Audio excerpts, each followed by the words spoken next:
నమస్కరిస్తా. ప్రేమ స్వరూపులైన అందరికీ హృదయపూర్వక నమస్కారములు. ఓం గురు బ్రహ్మ గురుర్విష్ణు గురుర్దేవో మహేశ్వర గురు సాక్షాత్ పరం బ్రహ్మ తస్మై శ్రీ గురవే నమః. సర్వోపనిషదో గావో దోగ్ధా గోపాలనందనః పార్థో వత్స సుధీర్భోక్త దుగ్ధం గీతామృతం మహత్. భగవద్గీత 3వ అధ్యాయం కర్మయోగము. దీనికి ముందు 5 శ్లోకాలు చెప్పుకుంటాము. ఆ 5 శ్లోకాల గురిన ఒకసారి రిపీట్ చేసుకుని మళ్ళీ 6 శ్లోకం నుంచి చెప్తాం. ఇది కర్మయోగము. దీనికి గాయత్రి అని కూడా పేరు చెప్తున్నాము. దీంట్లో 43 శ్లోకాలు ఉంది. ఫస్ట్లో అర్జునుడు అడుగుతాడు అనమాట, నన్ను కర్మ చేయమని చెప్తా ఉంటావు, కర్మానికన్నా జ్ఞానమే గొప్పది అని చెప్పినారు, కానీ ఇప్పుడు నన్ను యుద్ధం చేయమని మీరు ప్రోత్సహిస్తూ ఉంటారు, ఎందుకు అనేసింది ఫస్ట్ శ్లోకంలో. జాయసి అంటే శ్రేష్టమైంది. 2వ శ్లోకం వచ్చి వ్యామిశ్రేణేవ అంటే మిశ్రమము. జ్ఞానమా కర్మనా, జ్ఞానం ఆచరణ చేయాలన్నా కర్మ ఆచరణ చేయాలన్నా రెండింటి నాకు సందిగ్ధంగా ఉంది, దీన్ని దృఢ నిశ్చయంగా నాకు చెప్పండి. భగవాన్ని శ్రీకృష్ణ అడుగుతారు అనమాట అర్జునుడు. 3వ శ్లోకం వచ్చింది భగవాన్ వాచ అంటే 3వ శ్లోకంలో ఏం చెప్తారంటే, పూర్వమే నేను చెప్పిండాను జ్ఞానం గురించి కర్మ గురించి 2 గురించి. సాంఖ్యులకు అంటే జ్ఞానులకు తత్వ విచారణము, యోగులకు కర్మయోగము శ్రేష్టమైందనేసింది. ఈ శ్లోకంలో 3వ శ్లోకంలో ఏమంటే, ఆనాటికే భగవంతుడు ఎవరి మనసుకి ఏది ఇష్టమో ప్రీతినో దానిని వాళ్ళు చేయమని చెప్పి ప్రోత్సహిస్తూ ఉండనమాట. అంటే 5000 సంవత్సరాలకు ముందే భగవంతుడు మనకి చెప్పిండు అనమాట. ఎంత సులభంగా మనకు ప్రతి ఒక్కరికి అర్థమయ్యే విధంగా. అంటే ఎవరిని ట్రస్ట్ చేయొద్దండి, వాళ్ళ మనసుకి ఏ విధంగా, చిన్న పిల్లలైతే వాళ్ళకి కావాల్సిన రీతిలో నచ్చ చెప్పి ఇది కాదు ఈ ప్రకారంగా చేయాలని చెప్పి మనం చెప్పచ్చు అని 3వ శ్లోకంలో చెప్పింటారు. 4వ శ్లోకంలో 2 పాదాలు ఉంది. ఒకటి ఫస్ట్ పాదం వచ్చి కర్మ మార్గం గురించి, 2వ పాదం వచ్చి జ్ఞాన మార్గం గురించి. ఈ 2 ఒకదానికొకటి అవినాభావ సంబంధం ఉంది. ఎప్పుడు నిష్కామ కర్మ అంటే ప్రవృత్తి మార్గం నుంచే నివృత్తి మార్గానికి పోవాల.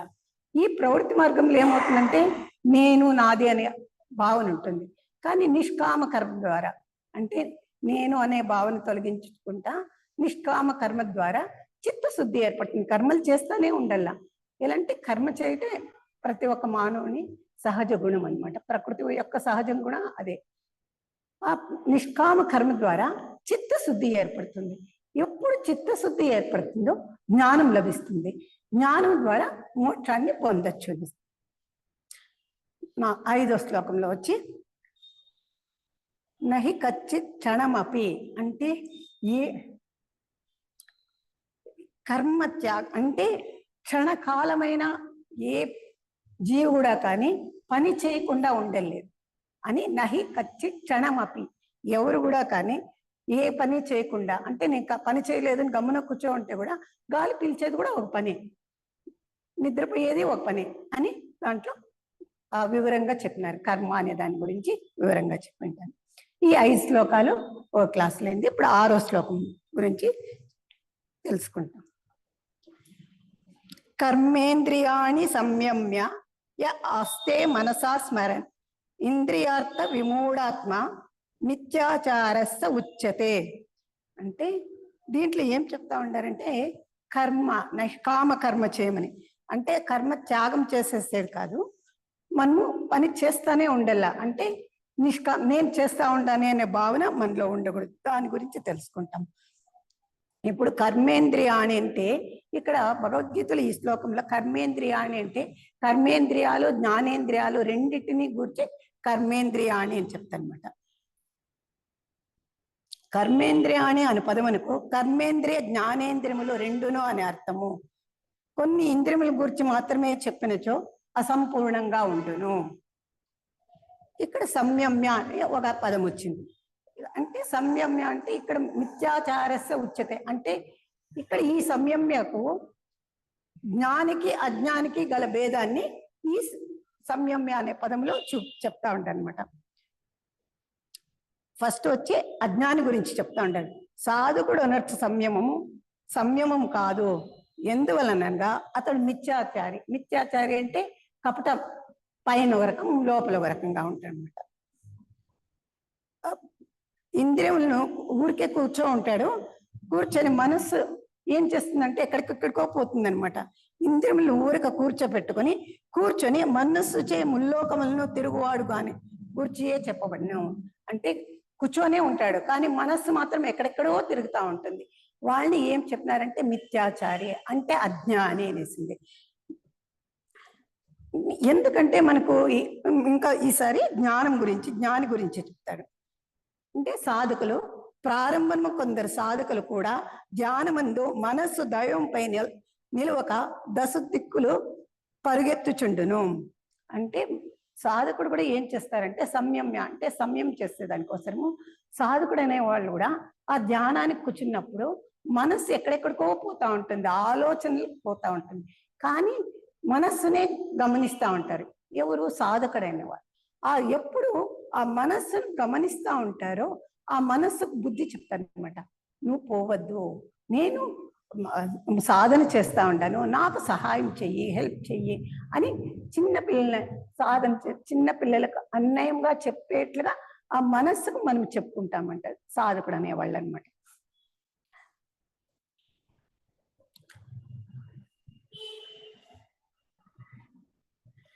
ఈ ముముక్షువు తన మనస్సును విషయములపై పరిగెత్తిను దాని నుండి మరలించి ఆత్మయందు స్థాపించుటకు యత్నించుచుండును. అంటే సాధన చేసేవాళ్ళు వీళ్ళని జ్ఞాని అంటారు. ఇక్కడ మళ్ళీ నెక్స్ట్ వచ్చి అది సాధుకుంది సదుద్దేశము. డంబాచారి అంటే మిథ్యాచారి, అజ్ఞాని ఏదన్నా వాళ్ళకి ఏమంటే కొంగజపం అంటే వాళ్ళకి ప్రాక్టికల్ గా చేయాలని లేదు, మనసులో డంబాచారం చేస్తూ ఉంటారు కాబట్టి వాళ్ళది బకధ్యానము, బకజపము అంటే కొంగ జపము. కొంగ ఎట్లా చేస్తుందో ఆ మాదిరి ఒక ఉదాహరణ ఇచ్చినాను. ఆధ్యాత్మ సాధన ప్రారంభించినప్పుడు ముముక్షువు దాని పద్ధతిని క్రమమును చక్కగా తెలుసుకుని ఉండవలనని ఈ శ్లోకమున స్పష్టముగా చెప్పబడినది. ఇప్పుడు ఈ శ్లోకం ఎన్నోది? 6వ శ్లోకంలో ఏం చెప్తా ఉండారు? సాధకుడు అనేవాళ్ళు ఏ రకంగా ఉండాలా దాని గురించి పూర్ణంగా దాని గురించి తెలుసుకో ఉండాలి. సాధకుడు నియమాలు ఉంటాయి కదా, పద్ధతులు, కొన్ని నియమాలను దాన్ని ఎలా ఆచరణ చేయాలని ఈ శ్లోకంలో స్పష్టంగా చెప్తా ఉంటాను అనమాట. పెద్దలకు మహాత్ముల వలన, అనుభవజ్ఞులకు గురువుల వలన సాధన పద్ధతులను ప్రత్యక్షముగా తెలుసుకొనవలెను. చూడు, పెద్దలకు మహాత్ములు, ఇప్పుడు బ్లౌడ్స్కి అమ్మ వాళ్ళు, అనిపిస్తుంటూ లెడ్ బిటర్, వీళ్ళందరూ ఏమి మనకు సాధన మార్గం చూపిస్తూ ఉంటారు. వాళ్ళంతా అనుభవాన్ని పొందింటారు గురువులు. అలాంటి వాళ్ళ ద్వారా మనము ఆ సాధన పద్ధతులు మనకు మార్గం చూపిస్తూ ఉంటారు.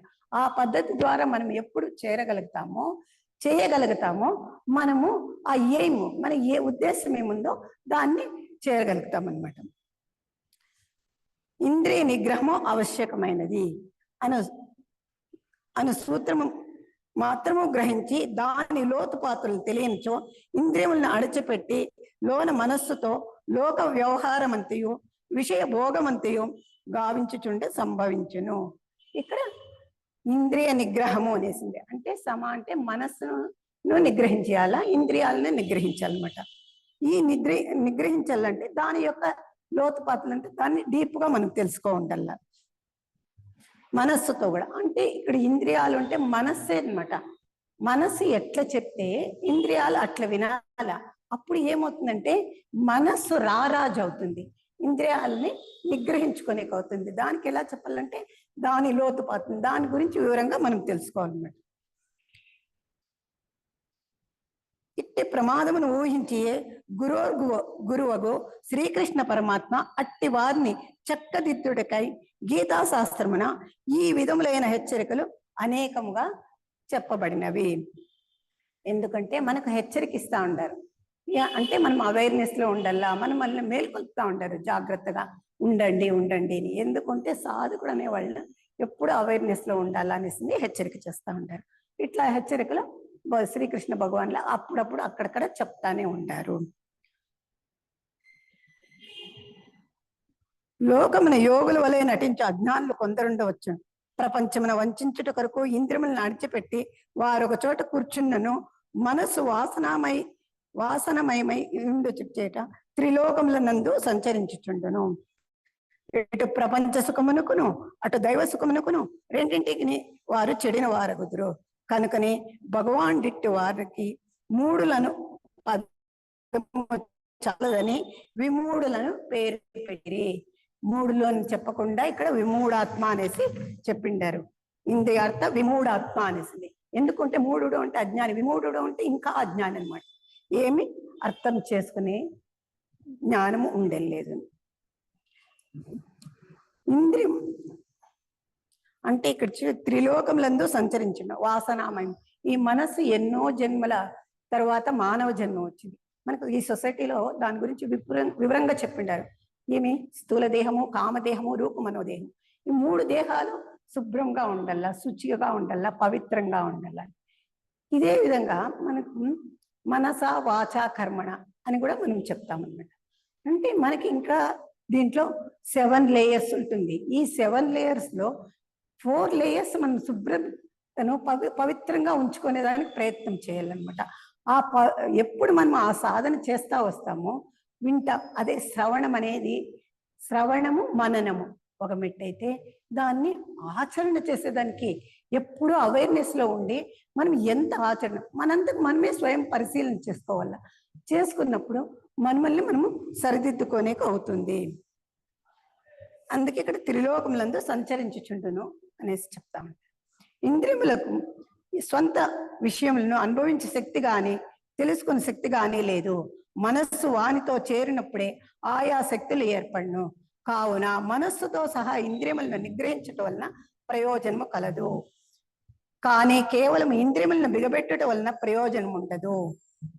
ఇప్పుడు మనకు వివేకము, వైరాగ్యము, సదాచారముని మనకు సాధన చతుష్టయం అని చెప్పిండారు. వివేకము, వైరాగ్యము, సదాచారము, ప్రేమ. ఎప్పుడు వివేకం కావాలని మనము తెలుసుకోవాలనుకుంటాము. వివేకాన్ని అవేర్నెస్ అంటే ఏది సత్యము, ఏది అసత్యము, ఏది శాశ్వతము, ఏది అశాశ్వతము ఇవన్నీ తెలియాలి అంటే వివేకాన్ని గురించి మనము తెలుసుకోవాలన్నమాట. ఇక్కడ ఏం చెప్తా ఉండారంటే సమాధమ. మన నెక్స్ట్ వచ్చి సదాచారంలో 6 ఉంటుంది. సత్ సంపత్తిని, సమాధమ ఈ రెండింటిని గురించే మనము తెలుసుకోవాల. సమ అంటే మనస్సుని నిగ్రహించుకోవాలా, దమ అంటే ఇంద్రియాలను నిగ్రహించుకోవాలా. ఈ రెండింటిని మనము నిగ్రహించుకున్నప్పుడు ఏమవుతుందంటే ఆ సాధకుని మార్గంలో మనం పోగలుగుతాము.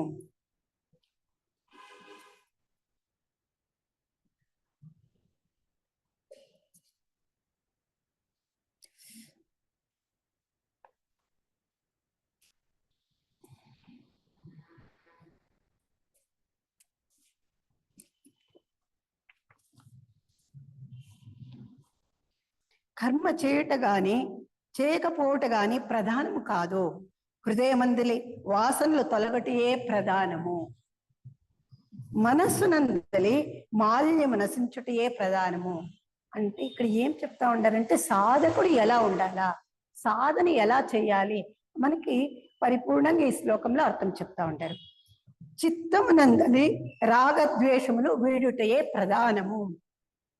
అవి తొలగినప్పుడు ప్రపంచమున విడిచి ఏకాంతమునకు పరిగెత్తి వెళ్ళి గుహల్లో కాపురం ఉండినను, కర్మేంద్రియములన్నింటినీ బంధించి వేచి కూర్చున్నను, ఏ కర్మయో ఆచరింపకను ఉండినను మనుజుడు బద్ధుడే అగును. ఏలనగా అప్పుడు మనస్సు మలిన సంకల్పం ప్రపంచమంతయో తిరుగాడుచునే ఉండును. వాసనలు విజృంభించునే ఉండును. రాగద్వేషములు తొలగినప్పుడు, మనస్సునందలి మాలిన్యం నశించినప్పుడు, వాసనలు ఉడిగినప్పుడు మనుజుడు మహాజన మధ్యమును ఉన్నప్పటికీ నిరంతరము కర్మను పరిశీలించుచు ముక్తుడే అగును. అంటే మనస్సులోని వాసనలు పోవాలి అంటే సదా రాగద్వేషాలు అనేది ఉండకూడదు. ఇవంతా ఏమంటే చిత్తంలో ఎన్నో జన్మల నుంచి ఉంటుంది. దీన్నంతా మనం సాధన చేయాల. ఈ సాధన చేసినప్పుడు మనలో ఏమవుతుందంటే మనం ఎంత జనాల మధ్యలో, సంతలో, ఎక్కడ ఉన్నా, ప్రపంచంలో ఏ జన సమూహంలో ఉన్నా, ఎక్కడ ఉన్నా, అడవిలో ఉన్న, జనాల్లో ఉన్న, ఎక్కడ ఉన్నా మన మనస్సు నిర్మలంగా, మన మనస్సును మన హతోటిలో పెట్టుకునే శక్తి మనలో ఏర్పడుతుంది అని చెప్తా ఉంటారు అనమాట. ఈ శ్లోకము. ఇంకోటి ఇప్పుడు 7వ శ్లోకము. యస్వేంద్రియాణి మనసా నియమ్యారభతేర్జున కర్మేంద్రియ కర్మయోగ మసక్తస్స విశిష్యతే. ఓ అర్జున, ఎవడు ఇంద్రియములన్నిటినీ మనస్సు చే నియమించి వానిచే కర్మయోగమును సంగం లేని వాడే ఆచరించునో అతడే ఉత్తముడు. 6వ శ్లోకంలో ఏం చెప్పినారు? సాధన గురించి చెప్పినారు. సాధన ఎలా చేయాలి మనము అనేసి దాని గురించి వివరంగా చెప్పినారు. ఇప్పుడు ఏం చెప్తా ఉంటారంటే ఉత్తముడు, ఎవరు ఉత్తములు అని చెప్తా ఉంటారు. కర్మయోగమును సంగంలే, అంటే నిష్కామ కర్మ చేసేవాళ్ళే ఉత్తములు అని. దీంట్లో ఈ శ్లోకంలో యస్వేంద్రియాణి మనసా ఒకటి, విశిష్యతే అసక్తస్స విశిష్యతే అంటే, అసక్తస్స అంటే ఆసక్తి లేకుండా ఉండే, కర్మల పైన ఆసక్తి లేకుండా ఉండే వాళ్ళే విశిష్యతే అంటే ఉత్తములు. మనస్సును చక్కగా నిగ్రహించి వాసనలు దూరీకృతం చేసి ఇంద్రియములను సంయమనర్చి విషయములందు అంటక ఫలాపేక్ష రహితం కల కర్మలను ఆచరించో మనుజుడు బద్ధుడు కానేరడు. అంటే ఇంద్రియాలు చెప్పినట్లు మనస్సు వినకూడదు. మనస్సు ఏమి చెప్తుందో వివేకంతో చెప్తుంది మనస్సు. ఇక్కడ ఏమంటే, ఇక్కడ మనస్సు ఉన్నంత మనస్సుగా మనము గ్రహించాలన్నమాట. ఇంద్రియములు మనస్సుకు లోబడి ఉండవలేను, మనస్సు తనకు లోబడి ఉండవలేను. ఇంద్రియములు వాని కార్యములు చేసినో చేయకున్నను మనస్సు యొక్క సక్తతయే బంధమునకు కారణము. బంధానికి కారణమేమి? మనస్సే. అంటే ఆసక్తిగా ఏ పనులు చేసినా మనం ఆసక్తిగా చేసినప్పుడు అది ఏమవుతుందంటే అటాచ్మెంట్ అవుతుంది. ఆసక్తి లేకుండా అంటే నిమిత్త మాత్రము, భగవంతుని యొక్క ఉపకరణంతో మనం చేస్తూ ఉంటాం ప్రతి పని అనే చేసినప్పుడు బంధం లేకుండా ఉంటుంది.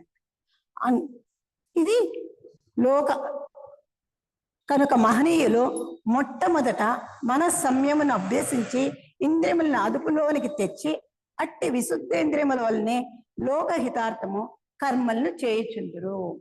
ఇక్కడ ఉత్తములు అంటే మహనీయుల గురించి ఇక్కడ చెప్తా ఉంటారు. మహనీయులు అంటే మొట్టమొదట సాధకులు కూడా అంతే, మనస్సును సంయమం చేసుకుంటారు. మనస్సును సంయమం చేసుకున్నప్పుడే మనము సాధనలోకి అడుగు పెట్టి మన ప్రతి పనిని, ప్రతి క్షణము మనస్సుని గ్రహిస్తా ఉంది. మనస్సు ఏ రకంగా పని చేస్తా ఉంది, మన మనస్సు అనే అవేర్నెస్ తో మనం గ్రహించగలుగుతాము. అంటే దీనికి చాలా సాధన చాలా ముఖ్యము. అంటే చెప్పినంత సులభం కాదు. ప్రతి ఒక్కరము మనము ఆచరణ చేసేదానికి ప్రయత్నం చేస్తానే ఉంటామన్నమాట.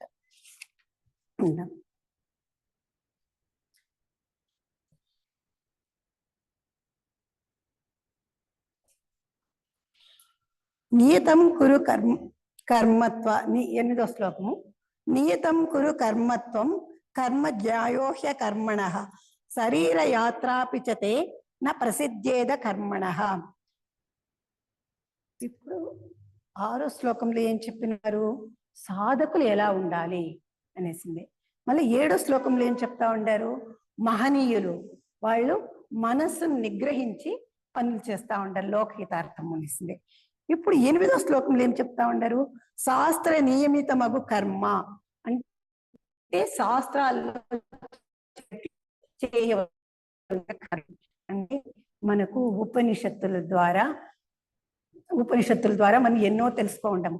అది బ్రహ్మసూత్రాలు ఇవన్నీ కూడా ఇప్పుడు భగవద్గీతలో ఆ ఉపనిషత్తుల యొక్క సారమే అనమాట. భగవద్గీతలో ఉండేది కూడా మనకు శాస్త్ర నియమితం అంటే శాస్త్రాల్లో ఏం చెప్పినారు అనే దానికి వివరణ. అంటే ఇది ఇట్లే చేయాలి అంటే ఆ సాధకులు అనేవారు ఆ శాస్త్రం నియమితంగా ఎప్పుడు చేస్తామో ఒక ఎనర్జీ అంటే అమితమైన ఎనర్జీ వస్తుంది అనమాట, ఎక్కువమైన ఆ శక్తి లభిస్తుంది.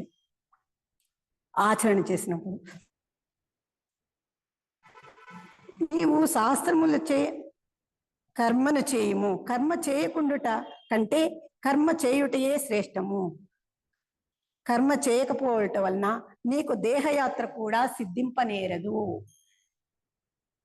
నేనేమి చేయవలనో అసందిగ్ధంగా చెప్పు అంటే నేనేం చేయాలన్నా స్పష్టంగా చెప్పు కృష్ణ అని చెప్పి అర్జునుడు అడుగుతాడు.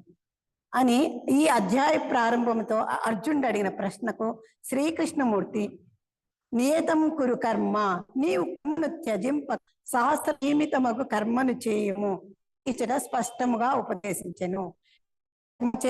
చిత్తము శుద్ధమై ఆత్మ జ్ఞానోదయము కాగలదు. అంటే నియమితమైన కర్మ శాస్త్రోక్తంగా చెయ్యి, అప్పుడు నీవు నిష్కామ కర్మగా చేస్తారా నీ చిత్తము శుద్ధమవుతుంది. కర్మను త్యజించి కూర్చున్నట్టు వలన ఏమీ సిద్ధింపదు. దానికంటే కర్మ చేయుట ఏమేలో అదియో సత్కర్మ. నువ్వు చేసే ప్రతి కర్మ సత్కర్మగా చెయ్యి.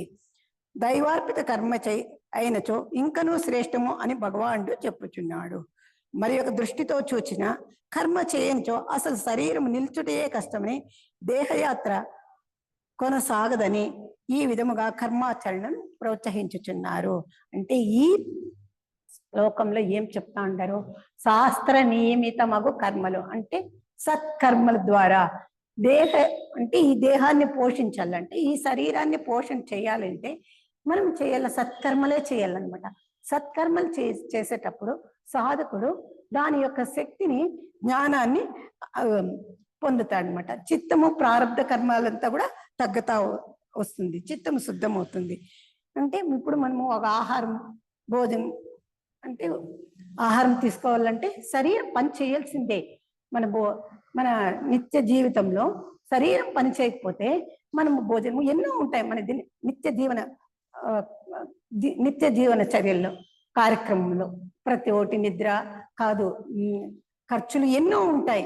అవంతా కూడా మనము చేయాలంటే దేహంతో సత్కర్మలు చేయాలని దీంట్లో స్పష్టంగా చెప్తా ఉంటారు.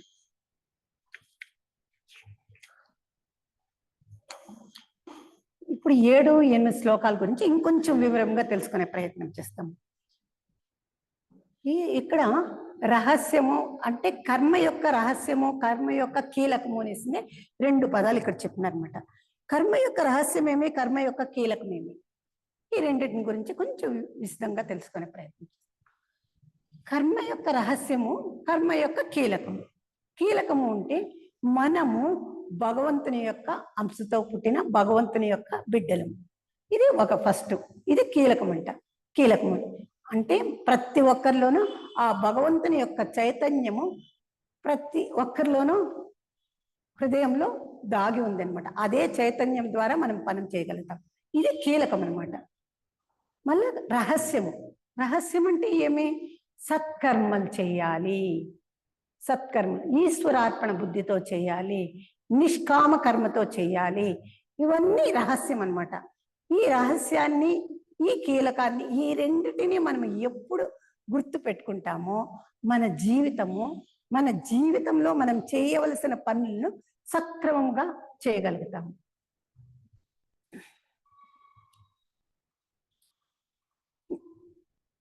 ఇది యొక్క గొప్ప పరమార్థ రహస్యము. దీని తెలుసుకొనక జనులు అకర్మణ్యులై వ్యర్థముగా కాలమును గడిపివేయుచున్నారు. ఈ ఆధ్యాత్మిక రంగమున సోమరులకు ఆలవాలమైపోచుండచుటి తిలక్ మహాశయులు సహింపలేక గీతా రహస్యమును పేరిట ఒక మహాగ్రంథమును వ్రాసి కర్మయోగ ప్రాశస్త్యమును లోకమునకు చాటెను. అంటే భగవద్గీతను ఎంతో మంది మహాత్ములు చదివిండారు.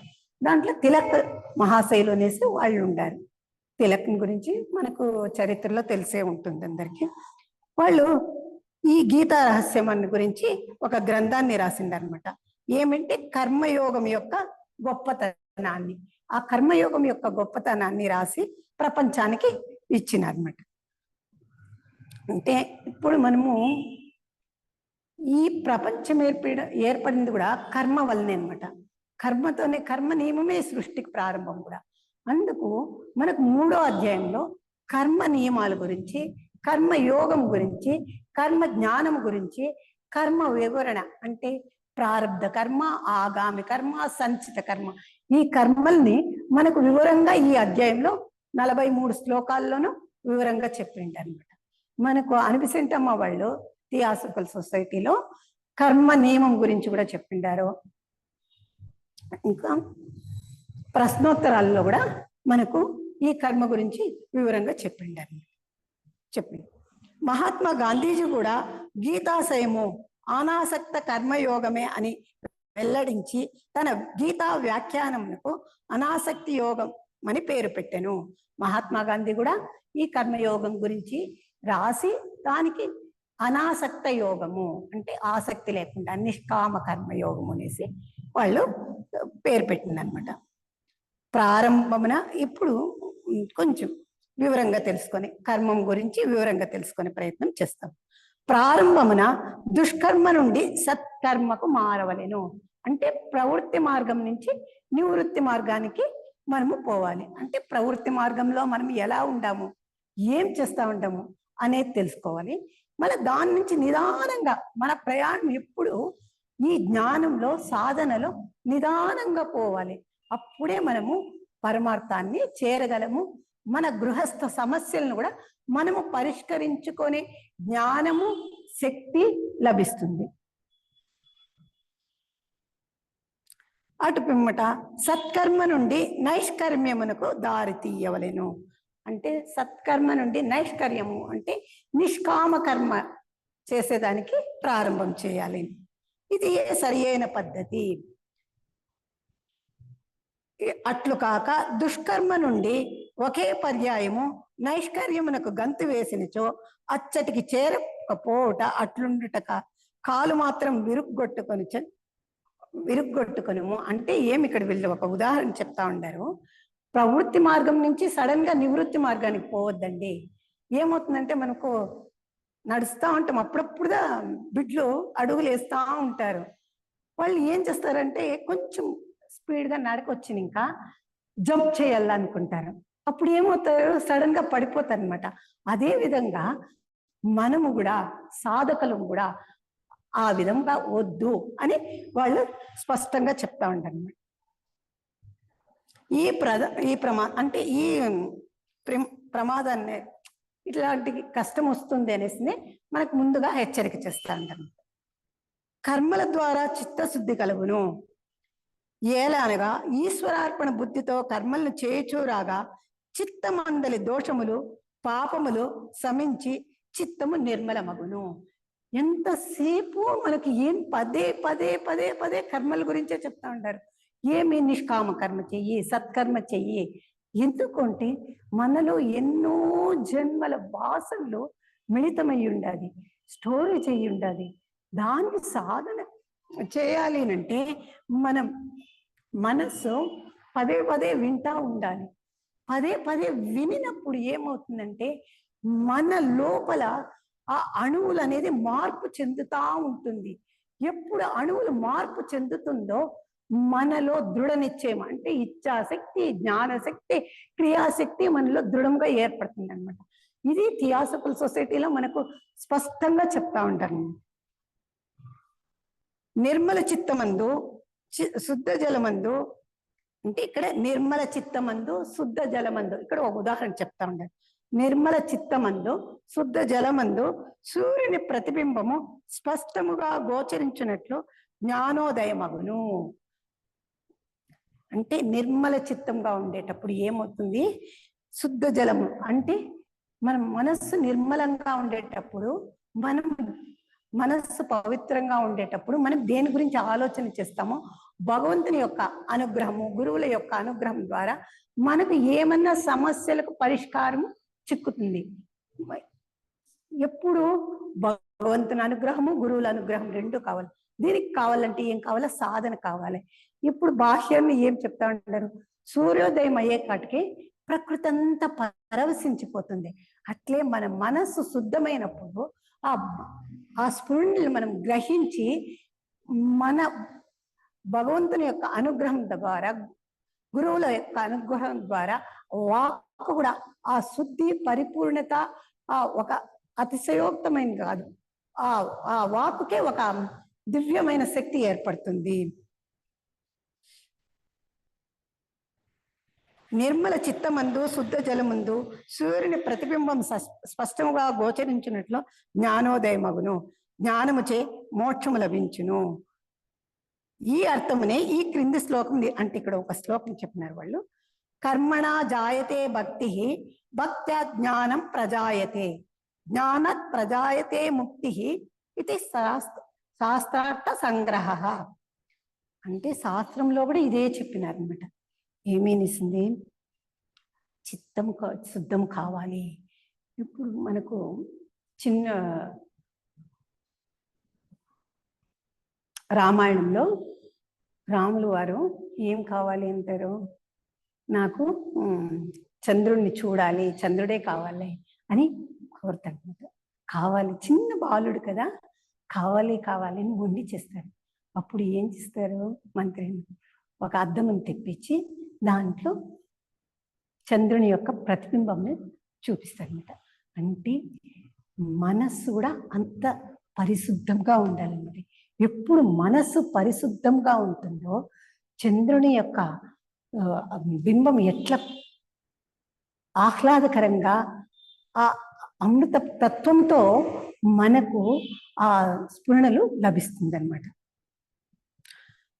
కర్మ అనున్నది మనుజుని సత్త ఎంత మాత్రం ఉన్నదో తేల్చి చెప్పగల వస్తువు. కర్మ అనేది మనుష్యుని యందు శక్తి, సత్తా అంటే వాళ్ళ శక్తి. అంటే దీనికి ఒక ఉదాహరణ చెప్తా ఉంటారు. ముఖం ఎట్లున్నదో అద్దము తేల్చి చెప్పగలదు. మన యొక్క ముఖము ఎట్లుండాది అని మనం చూసుకోవాలంటే మనం ఒక అద్దాన్ని పెట్టుకొని ఆ ప్రతిబింబాన్ని మనం చూసుకుంటాం. అలాగే ఇక్కడ మనము కర్మ చేసేటప్పుడు ఎట్లుంటుంది అని వాళ్ళు ఎంత వివరంగా చెప్తా ఉంటారంటే, జీవుడు సత్వగుణం అందున్నాడో, రజోగుణం అందున్నాడో, తమోగుణం అందున్నాడో కర్మరంగమున బయటపడును. మనము చేసే కర్మ సత్వం గుణంగా ఉందా, రజోగుణముగా ఉందా, తమో గుణంగా ఉందా అనేది ఎట్లా తెలుస్తుందంటే, కర్మరంగం ఉంటే పని చేస్తామన్నమాట. కర్మ పని చేసేటప్పుడు ముఖంలో, ఫేస్లో స్పష్టత వస్తుంది. అది ముఖంలో కళ కాదు, ముఖంలో చలనం వస్తుంది అనమాట. శాంతంగా చేసినప్పుడు వాళ్ళు చెప్తా ఉంటారు. కొందరు ఏ పని చేయుచున్నప్పుడు, ఏ పనియో లేనప్పుడు ప్రశాంత చిత్తులుగా ఉన్నను, పనిలో ప్రవేశించినప్పుడు అందరినీ కస్సు బుస్సు మంచుంటారు. పని చేయకుండా ఉండేటప్పుడు శాంతంగా నవ్వుతా ఉంటారు. ఏమన్నా పని చేయాలన్నప్పుడు వాళ్ళు ఏం చేస్తా అంటారు? ఆ పని చెయ్యాలని వాళ్ళకి ఉండదు, కానీ మనసులో వాసనలు ఉంటుంది కదా, చెయ్యాలని. అప్పుడు ఏమవుతుందంటే కోపం వస్తుంది అనమాట. ఆ కోపంలో ఏమవుతుంది? అక్కడ రజోగుణము మొగంలో ప్రతిబింబిస్తుంది అనమాట. అప్పుడు క్రోధాది వాసనలో వచ్చింది అంటే తన వల్ల చేయలేకుండా ఆ కోపం అనేది ముఖంలో స్పష్టంగా తెలుస్తుంది అనమాట. ఇది రజోగుణానికి సంబంధించి. ఈ ప్రకారంగా మనుజుడు తాను పూర్ణముగా పవిత్రత్వంగా నొందినది లేనిది కర్మక్షేత్రమున పరీక్షించుకొనిచుండవలేను. అంటే మనుజుడు అంటే మానవుడు మనం కర్మ చేసేటప్పుడు మన మనస్సు ఎలా ప్రతిబింబిస్తా ఉంది మనకే తెలుస్తుంది. మనకే ఆ ఫేస్లో డిఫరెన్స్ మనకే గుర్తవుతుంది అనమాట. కొంతమంది మహాత్ముల గురించి చెప్తాను. మహాత్ములు ఎన్ని కార్యములందు నిమగ్నులై ఉన్నప్పటికీ తమ సహజ శాంతి స్వభావమును వీడకయేయుందురు. ఒకంత సాధన చేసిన వారు కూడా ఒక్కొక్కప్పుడు ఏదైనా విపత్కర పరిస్థితి ఏర్పడినప్పుడు తలక్రిందులైపోవచ్చుందురు.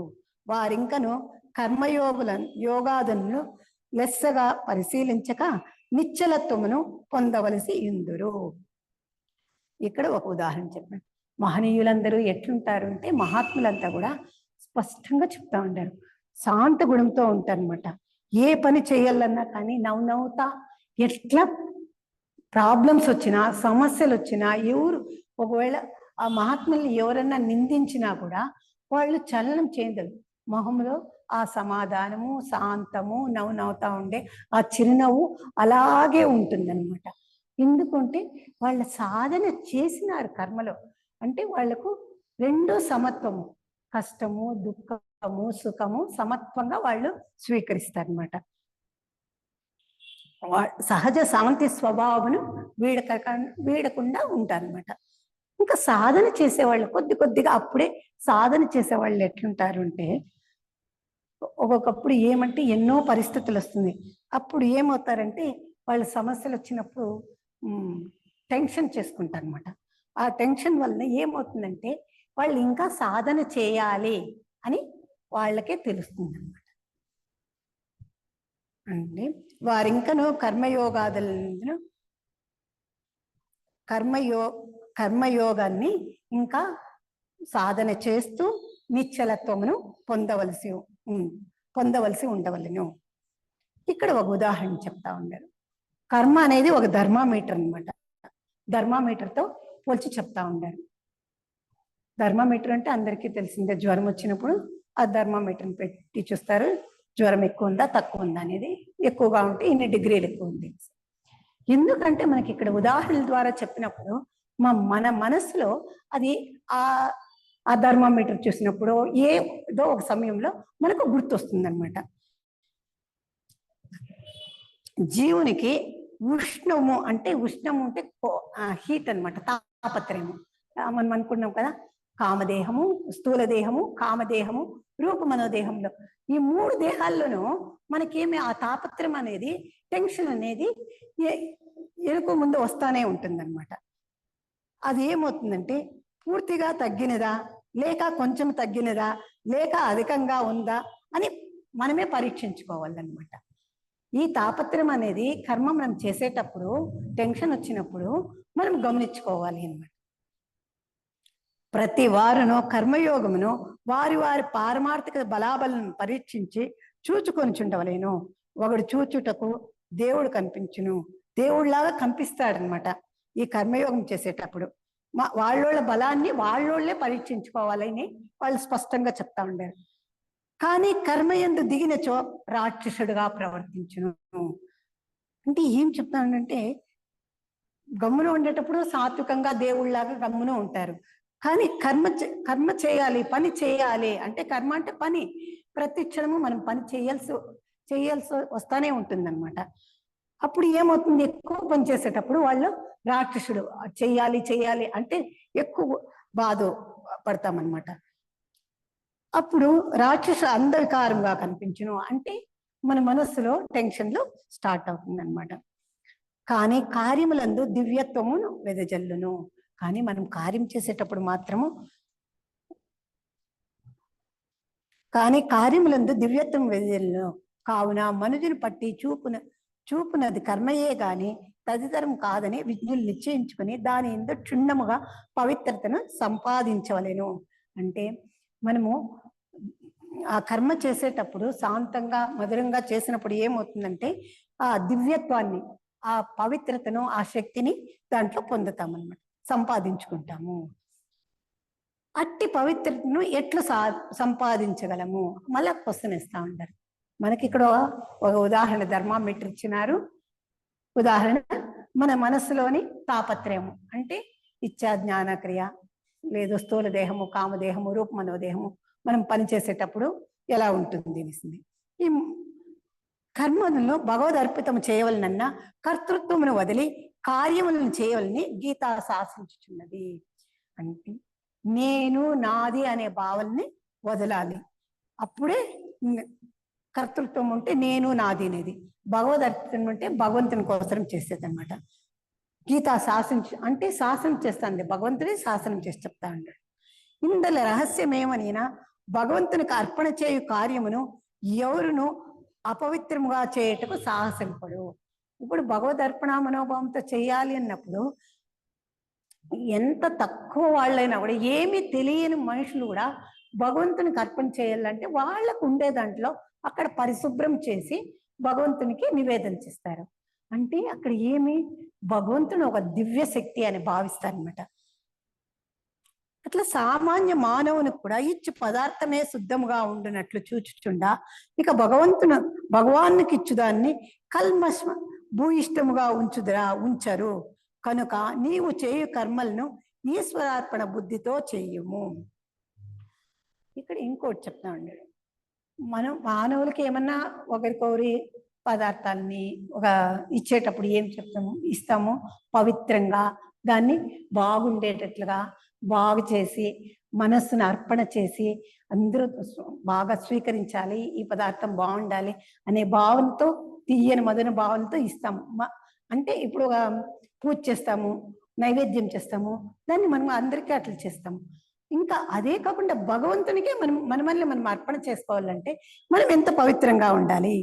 అందుకే మనము ఈశ్వరార్పణ బుద్ధితో మనం ఇక్కడ బుద్ధి అని చెప్పిన అంటే దృఢముగా మనసు పోయి ఇక్కడ బుద్ధితో నీవు చేయు కర్మల్ని ఈశ్వరార్పణ బుద్ధితో చేయము, దృఢ నిశ్చయంతో చేయము అని చెప్తా ఉంటారు. జీవుడు ఆ కర్మను శుద్ధముగానే చేయుటకు ప్రయత్నించును.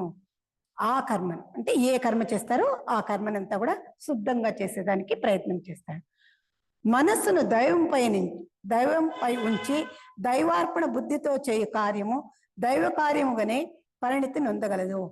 ఎలా అనగా అప్పుడు చిత్తము భగవంతునిపై ఆసక్తి అగుటచే కర్మ ఫలమునందు ఆసక్తి కొలదు. అంటే భగవంతునిపై ఆసక్తి కాదు, కర్మ భగవంతునిపై ఆసక్తితో చేస్తాం కాబట్టి అక్కడ కర్మ కూడా ఆసక్తిగానే చేస్తాము, భగవంత అర్పణం భావంతోనే చేస్తాము అనేసింది. ఫలాసక్తి రహితమగు కర్మ ప్రపంచ కార్యమైనను దైవ కార్యముగాను యజ్ఞముగను పూజగను ధ్యానముగను మారిపోగలదు. లోకహితార్థం చేయు కర్మ ఏమవుతుందంటే ఈశ్వరార్పణ బుద్ధితో చేసే ప్రతి పని యజ్ఞముగా పూజగా ధ్యానముగా కూడా మారిపోతుంది. కావున దానిచే జీవునకు బంధము కలుగకే ఉండును. అంటే అటాచ్మెంట్, నేను చేస్తా ఉండానని దేహాత్మ భావన ఉండనే ఉండదు అని స్పష్టంగా చెప్తా ఉండారు. ఇట్లు చేసినందువల్లనే పూర్వము జనకాదులు కర్మ ద్వారా జ్ఞానమును తద్వారా సంసిద్ధిని పడేయగలిగిరి. అంటే కర్మ ద్వారా జ్ఞానాన్ని పొంది వాళ్ళని జనక మహారాజే అయినారనమాట. మహారాజుగా ఉన్నా కూడా నేను చేస్తా ఉంటాను నేను భావన ఎప్పుడూ లేదు. అంటే అక్కడ కర్మ జ్ఞానము రెండు ఒకటయ్యింది. ఈశ్వరార్పణ బుద్ధితో చేస్తా ఉంటాను అనమాట. జ్ఞాని అజ్ఞాని ఇద్దరు చేయే కర్మలు పైకి ఒకటిగా కనిపించినను రెంటికి లక్ష్యములు వేరు. జ్ఞాని అజ్ఞాని పైన చేసే కర్మలు ఒకటిగానే ఉంటుంది, కానీ భగవద్ అర్పితములు అంటే మనస వాచ కాయ త్రికరణాలతో చేసేది, లేదు స్థూల దేహము కామదేహము రూపమనోది, ఈ మూడింటితో చేసే కర్మ ఏమవుతుందంటే జ్ఞానం చేసేటప్పుడు తత్వంగా చేస్తారు. జ్ఞానార్పితము అంటే అరూప దేహంతో అంటే అరూప మనస్తత్వంతో వాళ్ళు చేస్తారు కాబట్టి జ్ఞాని అవుతారు. కానీ అజ్ఞాని ఏమవుతుందంటే నేను అనే భావన ఉంటుంది కాబట్టి అక్కడ అటాచ్మెంట్ ఉంటుంది.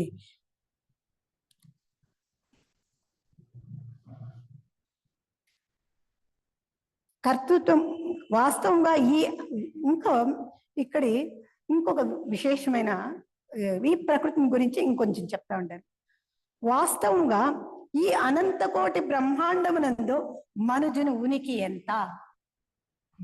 మానవుడు నేను గొప్ప, నేనే చేస్తా ఉండాను, అన్ని నా వల్లనే అవుతాంది అనుకుంటాము స్వార్థంగా, మనకు తెలియనప్పుడు. ఎప్పుడు మనము ఈ కర్మను గురించి వివరముగా తెలుసుకుంటామో అప్పుడు భగవంతుని యొక్క ఉపకరణము, భగవంతుడు మనకు ఇచ్చిన అవకాశము అనే నిష్కామ కర్మతో మనం చేస్తాం అన్నమాట. వాస్తవంగా ఈ అనంతకోటి బ్రహ్మాండమునందు మనుజుని ఉనికి ఎంత? అనంత కాలములో అతనికి ఆయువు ఎంత? అంటే మనుషునికి ఆయువు ఎంత? ఖగోళమునందలి నక్షత్రముల మధ్య గల దూరమును లెక్కించినప్పుడు, వాని పరిణామమును లెక్కించినప్పుడు, అంటే ఇక్కడ నక్షత్రములు గల మధ్య దూరాన్ని లెక్కించేటప్పుడు ఇంకా దాని పరిణామం అంటే దాని యొక్క వాల్యూ అన్నమాట. లెక్కించేటప్పుడు ఈ భూగోళం అంతయును అసలు గణనకే రాని ఎంతటి చిన్న వస్తువుగా ఉండును. అంటే ఈ భూగోళం అంతా సూక్ష్మాతి సూక్ష్మంగా ఉండును. ఆ నక్షత్రాల యొక్క పరిమితి తెలుసుకున్నప్పుడు, ఆ పరిణామం తెలుసుకున్నప్పుడు ఈ భూగోళము చిన్న వస్తువుగా కనపడును. అట్లే అనంత కాలములో జీవుని ఆయుర్దాయమును బహు స్వల్పమైనదిగా అగును.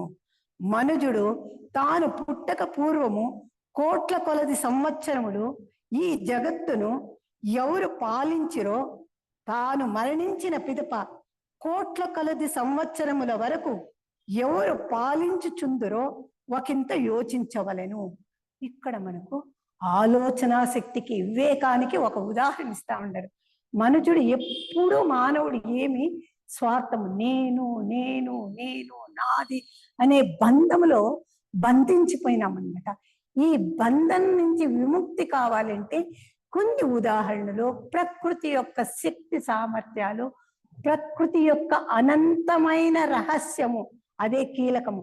అంటే చైతన్యము యొక్క పరమార్థమే అన్నమాట రహస్యం. ఆ పరమార్థాన్ని మనకు ఇక్కడ వివరంగా చెప్తా ఉంటారు.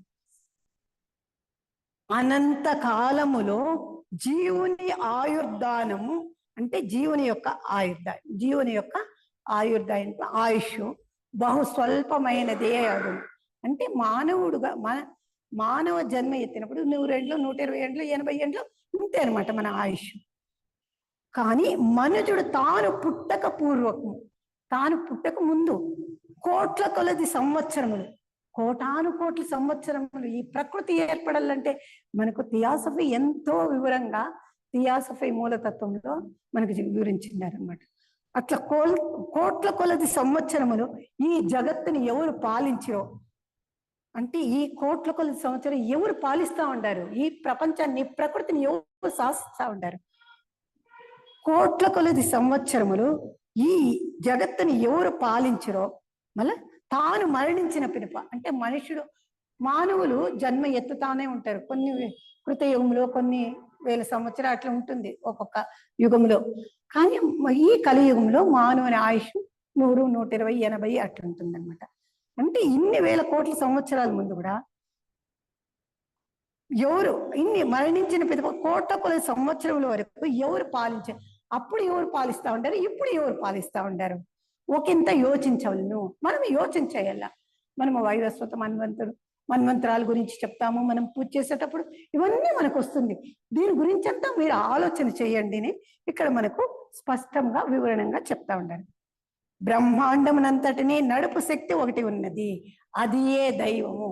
ఆ చైతన్యం గురించి చెప్పేదానికి మనకు కర్మ యొక్క వివరాన్ని, చైతన్యము అంటే పురుష ప్రకృతి గురించి వివరాన్ని మనకు ఇక్కడ వివరంగా చెప్పినాను అనమాట. ఈ బ్రహ్మాండం అంతటినీ నడుపు శక్తి ఒకటి ఉన్నది, అది ఏ దైవము, అది ఏ చైతన్యము. పితాసి లోకస్య చరాచరస్య అంటూ చరాచర ప్రపంచమునకు నాథుడు ఒకడు కలడు. ఈ చరాచర ప్రపంచాన్ని పోషించేది ఒక భగవంతుడు అని, నాథుడు ఉంటే భగవంతుడు ఒకడు కలడు.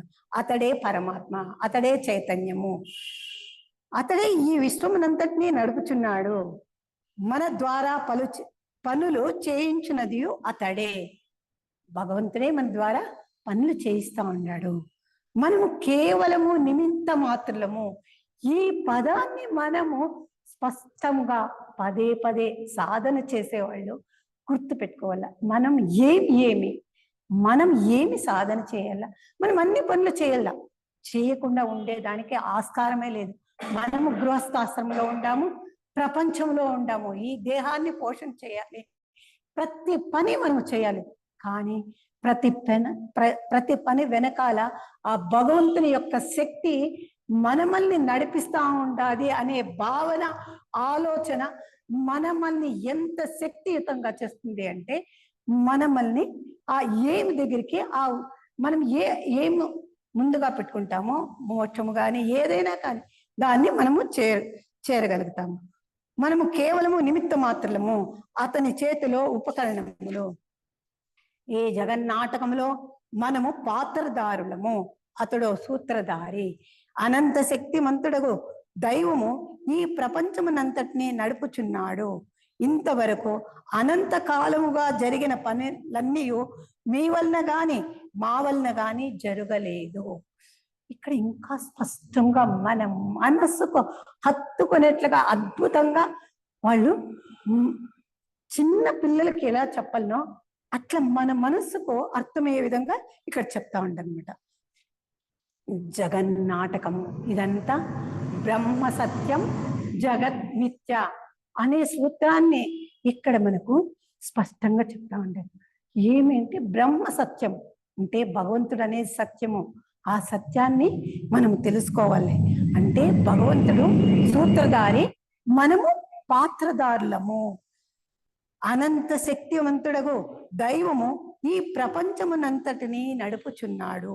ఆ చైతన్యమే ఈ ప్రపంచాన్నంతా నడిపిస్తా ఉండాది అనే సత్యమును మనము మనస్సులో నాటుకోవాలి. శ్రవణము ద్వారా, మననము ద్వారా, నిధి ధ్యాస ఇవన్నీ మనకు స్పష్టంగా చెప్తా ఉంటారు. ఇది కర్మ అనేది ఏమి గాయత్రి మంత్రంతో మనకు పోల్చి చెప్తా ఉంటారు. అంటే మన బుద్ధికి శక్తిని ఇస్తా ఉండాలి, దృఢమైన ఇచ్ఛాశక్తిని ఇస్తా ఉంది అనమాట. ఇంతవరకు అనంత కాలముగా జరిగిన పనులన్నీ మీ వలన గాని మా వలన గాని జరగలేదు. ఇక్కడ పూర్వీకులు ఇక్కడ ఏం చెప్తా ఉండే, పూర్వేషామపి గురువు కాలేనాన వచ్చేదాత్ అని పతంజలి యోగ సూత్ర ప్రకారము కాలముచే పరిచ్ఛిన్నుడు కానట్టియో పూర్వీకులకును గురువైనట్టియో మహానుభావుడు ఒకడు కలడు. ఇది పతంజలి సూత్రంలో ఒక ప్రకారం వాళ్ళు చెప్తా ఉంటారు. ఉదాహరణ ఇస్తాం. అతడు త్రివిధ పరిచ్ఛేదరహితుడు, దేశమునకు కాలమునకు వస్తువునకు అతడు లోబడువాడు కాడు. అంటే దేశానికి గాని కాలానికి గాని వస్తువునికి గాని ఈ మూడిటికి అతీతుడు. జీవుని మనస్సు శరీరము దేశ కాల వస్తువులచే పరిచ్ఛిన్నములైనవి. జీవుని మనస్సు అంటే ఈ మానవుని దేహము, మనస్సు, శరీరము, దేశము ఈ మూడిటి పైన ఆధారపడి ఉంది. ఈ మూడిట్లోనూ మనం జీవిస్తా ఉన్నాం. అనగా జీవుడు కాలముచే మృంగబడుచున్నాడు. అంటే ఈ ఆత్మ శాశ్వతము, దేహం శాశ్వతము కాదు అనేది మనకు ఇక్కడ ఇంకోసారి గుర్తు చేస్తా ఉన్నాను. జీవుడు కాలముచే మృంగబడుచున్నాడు, భగవంతుడు కాలమునే తాను మృంగివేయుచున్నాడు. భగవంతుడు కాలానికి అతీతుడు అని చెప్తా ఉంటాడు. ఈ ప్రకారముగా చరాచర ప్రపంచమును అనంత కాలమును వాని వాని ఎందుగల కర్మలను ఈశ్వరుడు నడుపుచుండగా ఈ 40 ఏండ్ల బ్రతుకుగల జీవుడు తానే అంతయు చేయుచున్నానని కర్తనని విర్రవీగుచు హాస్యాస్పదముగా ఉన్నది. ఎంతసేపు ఏం చెప్తా ఉంటారు అంటే ఈ 40-50 ఏండ్ల జీవితంలో నేను చేసిన, నేను ఈ పని చేసిన, నేను ఆ పని చేసినాను, నేను ఇది కనిపెట్టినాను అని ఇదే మనము చెప్పుకుంటా ఉంటాం. ఇది నవ్వు తమాష అయినది, హాస్యాస్పదం ఉంటే కాదు. దానికి ఒక శక్తి ఉంది. మనము పునర్జన్మ సిద్ధాంతము, కర్మ సిద్ధాంతము మనకు తెలిసిందే. పునర్జన్మ అంటే మనము ఎలా మనకు కావాలని ఒక జన్మలోనే మనము దాన్ని ప్రయత్నం చేసింటాము. ఆ ప్రయత్నం ద్వారా కర్మదేవతలు, భగవంతుడు మనకు ఆ అనుగ్రహించే ఆ అనుగ్రహ శక్తిని మనకు అక్కడ ఏర్పాటు చేసిందన్నమాట. అంటే మనకు ఎంత థియాసఫీ ఎంత వివరంగా మనకు వివరించి చెప్తా ఉంది. అతడు కర్తృత్వం. ఇక్కడ ఇంకొక ఉదాహరణ చెప్తా ఉంటారు. ఏమి అంటే ఒక అమాయకుడు ఒక పల్లెటూరు రైతు అంటే ఆయన ఎప్పుడు రైలే ఎక్కలేదు. అంటే చాలా కాలం పాతది కదా, చాలా కాలం అప్పుడుది వాళ్ళు రాసిండే, చాలా ఏళ్ళకు ముందు వాళ్ళు రాసిండే. ఒక పర్యాయం రైల్లో ప్రయాణం చేయుట తటస్థించినది. ఆ రైతు ఏం చేస్తాడంటే రైల్లో ప్రయాణం చేస్తాడనమాట. అతని యొద్ద ఒక చిన్న మూట కలదు. రైల్లో ప్రవేశించగానే చుట్టూను అనేక మంది ప్రయాణికులు పెద్ద పెద్ద పెట్టెలను క్రింద పెట్టుకుని కూర్చుని ఉండుట అతడు చూచి, అయ్యో ఎంత భారము రైలునకు, వీరందరినీ వీరి సామానులను మోయుటయే దానికి కష్టము కదా, ఇక నా మూట కూడా అందు చేర్చి దానికి భారమేల అధికము చేయవలెను అని వితర్కించుకొని తన మూటను క్రింద పెట్టక తన నెత్తిపైనే ఉంచుకొని రైలులో కూర్చునేను. చుట్టూ ఉన్న జనము ఆ వింత చూచి విరగబడి నవ్వసాగిరి. ఆ పల్లెటూరు మనిషితో ఇట్లా చెప్పసాగిరి, ఓయి వెర్రివాడా, నీవు ఈ మూటను రైలులో క్రింద పెట్టక నీ నెత్తిన పెట్టుకున్నను, దానిని మోయినది రైలే కదా. నిన్ను నీ మూటను మమ్ములను వెయ్యేల సమస్తమును ఆ రైలే మోయిచున్నదని తెలుసుకొనుము. అది విని ఆ రైతు తన తప్పిదమును గుర్తెరిగెను. ఆ ప్రకారముగానే జీవుడు తానే కర్తనని, తానే లోకోద్ధారకుడనని కర్తృత్వాహంకారమును కలిగి సర్వలోక పితయగు పరమాత్మను మర్చిపోచున్నాడు. అది ఏత అతని అనర్థనము నాకు మూల కారణమయ్యున్నది. ఇక్కడ ఏం చెప్తా ఉంటారు, మనకు ఉదాహరణ ఇచ్చిండారు. ఏమిటి, ఒక పల్లెటూరు రైతు అంటే ఏమి తెలియని రైతు తన లగేజ్ని వస్తువులను ఎత్తుకొని ఆ రైల్లో కూర్చుంటాడు అనమాట. ఆ రైలుకు భారం అవుతుంది, నేనే భారము, ఈ వస్తువులన్నీ భారం అవుతుంది అనేసి ఆ భారాన్ని తన నెత్తి పైన పెట్టుకుంటాను అనమాట. కానీ అక్కడ పక్కలో ఉండే వాళ్ళందరూ నవ్వుకుంటారు. అంటే వాళ్ళ వస్తువులన్నీ ఆ రైల్లోనే పెట్టింటారు, నవ్వుకుంటారు. మళ్ళా ఆ రైతుకు చెప్తాడనమాట, నీ వస్తువుల్ని, మా వస్తువుల్ని ప్రతి ఒక్కటిని ఈ రైలే మోస్తా ఉంది, అది గ్రహించు, దానిని అర్థం చేసుకోమని ఆ రైతుకి చెప్తానమాట. అట్లే అప్పుడు ఆ రైతు తన తప్పిదాన్ని, అంటే తన ఏం చేస్తా ఉండని తెలుసుకొని ఆ మూటని క్రింద పెడతా ఉండాలి. అట్లే మన మనస్సును విశాలం చేసుకొని అర్థం చేసుకోవాలని మనకు భగవంతుడు ఇక్కడ ఒక ఉదాహరణ చెప్పినాను అనమాట. ఆ ప్రకారము జీవుడు తానే కర్త, నేనే చేస్తా ఉండాలని కర్తృత్వ అహంకారాలు, అంటే నేను నాది అనే భావన అహంకారాలని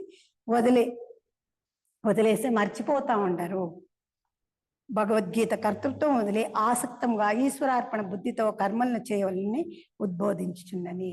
అంటే ఇక్కడ ఏమంటే నేను నాది అనే అహంకారాన్ని విడిచి పరమాత్మ భావంతో మనం చేసినప్పుడు ఏమవుతుందంటే ఈశ్వరార్పణ బుద్ధితో చేసి భగవంతునికి మనము మన సాధన చేసేటప్పుడు ఇవన్నీ మనము అవేర్నెస్తో గమనించుకోవాలి అని చెప్తా ఉండనమాట.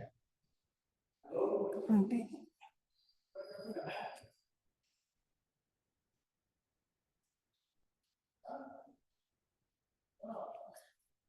ఇంకోటి ఇది 9వ శ్లోకం. ఇప్పుడు యజ్ఞార్థత్ కర్మణోన్యత్ర లోకోయం కర్మ బంధన తదర్థం కర్మ కౌంతేయ ముక్త సంగ సమాచార.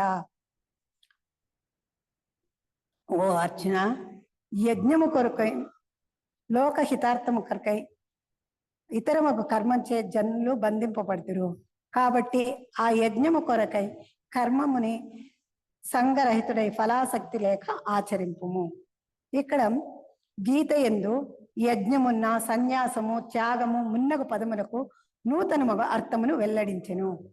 యజ్ఞమును సామాన్యముగా వాడుకలోనున్న అగ్నిహోత్ర మంత్ర తంత్ర ఋత్వికాదులతో కూడిన ఒకానొక క్రియగా వర్ణించక భగవద్విషమై లోక పరహితార్థమై క్రియగా వర్ణించి చెప్పాను.